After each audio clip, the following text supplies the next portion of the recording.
amar isinya aja yang saya belum tahu. Alhamdulillah saya juga baru hari ini mendengar kabar bahwa perkara kasasinya sudah ditolak ya, karena yang mengajukan kan pihak dari Reski. Nah itu memang saya sudah dapat dan saya sudah lihat memang amar putusannya tolak, tapi isi dari amarnya saya belum tahu. Dari kasasinya tolak. Kalaupun putusan ini sudah selesai, sudah keluarlah di website, entah siapa yang dimenangkan, ya itu kan baru ingkrah kan setelah putusan resminya kita terima. Nah, kita tunggu aja 14 hari ke depan setelah putusan resmi kita terima, baru kita bisa melakukan apa yang mau kita jalankan. Atas kemenangan ini, saya pribadi sebagai orang tua Keke, ibunya gitu, berterima kasih. Berterima kasih atas putusan dari Mahkamah Agung, di mana saya sangat surprise gitu. Ternyata keadilan di Indonesia ini mengutamakan kepentingan anak. Walaupun tidak ada ikatan pernikahan, tapi anak tetaplah manusia yang dia memang punya hak untuk hidup dan punya hak untuk tahu asal-usulnya. Terima kasih sekali lagi kepada majelis yang telah memutuskan sebaik-baik dan sebenar-benarnya. Kita bicara lagi perjalanan perkara ini ya bukan hanya Bu Eni, ya Bu Eni lelah, kita juga sebagai kuasa hukum juga lelah kan gitu kan. Semua juga kita merasakan itu, terutama anak kasihan ya gitu. Tapi ya itu yang namanya perjuangan ya, kita kan harus tetap berjuang sampai istilah bahasanya sampai titik darah penghabisan kan gitu. Dan perjuangan ini juga semoga tidak sia-sia, karena kan di sini kan niat kita baik, mempertemukan anak biologis dan bapak biologisnya yang sempat tidak diakui kan. Disitulah perjuangan kita bagaimana caranya supaya anak ini terbukti bahwa anak biologis dari sang ayah. Ada manusia yang memang dia peduli dengan permasalahan seperti ini. Ada juga manusia yang mungkin dia malu dengan permasalahan seperti ini, makanya dia menutupi dengan cara yang lain.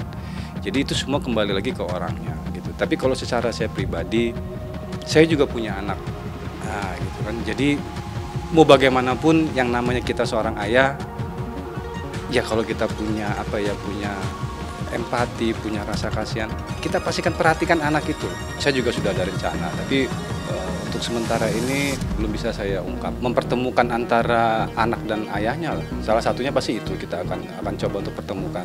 Kalau itu pun isi putusannya memenangkan kita ya itu tadi kan sudah jelas di undang-undang perkawinan yang sudah direvisi itu kan, kalau terbukti ada hubungan keperdataan kan sudah pasti ya ayah biologis harus menafkahi anaknya kan. Kalau yang ngasih itu mah itu jauh waktu anak masih umur belum sampai 1 tahun atau 1 tahun, itu kan cuma ngasih berupa hadiah karena ulang tahun kan. Ya selebihnya sih tidak ada. Terhadap anaknya sendiri itu belum ada. Nah itulah yang akan kita bahas nanti kalau seandainya kasasi nanti itu memang berada di pihak kita gitu. Karena saya meminta tes DNA itu dari sebelum gugatan di PN berjalan sampai pengadilan tinggi banding, itu berjalan, saya kan masih tetap minta untuk DNA. Sampai terakhir itu dari pihak mereka itu kan mengadakan konferensi bahwa mereka bersedia untuk DNA. Nah di situ kan saya menunggu, ternyata kan faktanya mereka mengajukan kasasi. Anak ini kan pasti ada ayah dan ibunya. Keke hanya ingin mendapat pengakuan dari ayah kandungnya gitu. Dari awal saya minta secara kekeluargaan, kita sedikit ulang balik ya, minta kekeluargaan yang tidak direspon. Saya pihak kuasa hukum mendatangi Reski pun tidak dapat tanggapan yang baik gitu. Sampai akhirnya bergulirlah ke kasus hukum. Kan sebetulnya gampang. Tinggal kekeluargaan ya, Reski menyatakan oke, siap tes DNA, kan selesai, tidak perlu rame sebetulnya. Sebetulnya gini, masalah meninggalkan atau masalah menyudahi hubungan itu tidak ada masalah buat saya gitu ya. Yang ada masalah di sini kan ada anak gitu yang harus diperhatikan. Jadi nggak sembarangan, mantan istri ada, mantan suami ada, mantan anak tidak pernah ada. Jadi tolong buat laki-laki di luar sana gitu ya, sebandel-bandel apapun, sebagaimanapun, kalau ada anak ya legowo dikit buat bahwa ada anak kecil yang butuh perhatian. Nggak bisa main asal tinggal.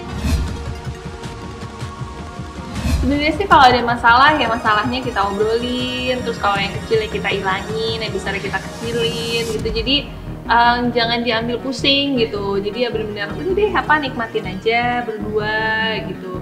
Terus karena kan memang kita menikah juga kan karena Allah ya. Jadi emang semuanya ya udah kita jalanin aja. Kalau dirubah tuh nggak bisa. Jadi harus kayak diterima aja. Kalau misalnya ada yang nggak suka ya kita langsung omongin aja. Kita tuh kalau memang ada apa-apa selalu langsung diselesain.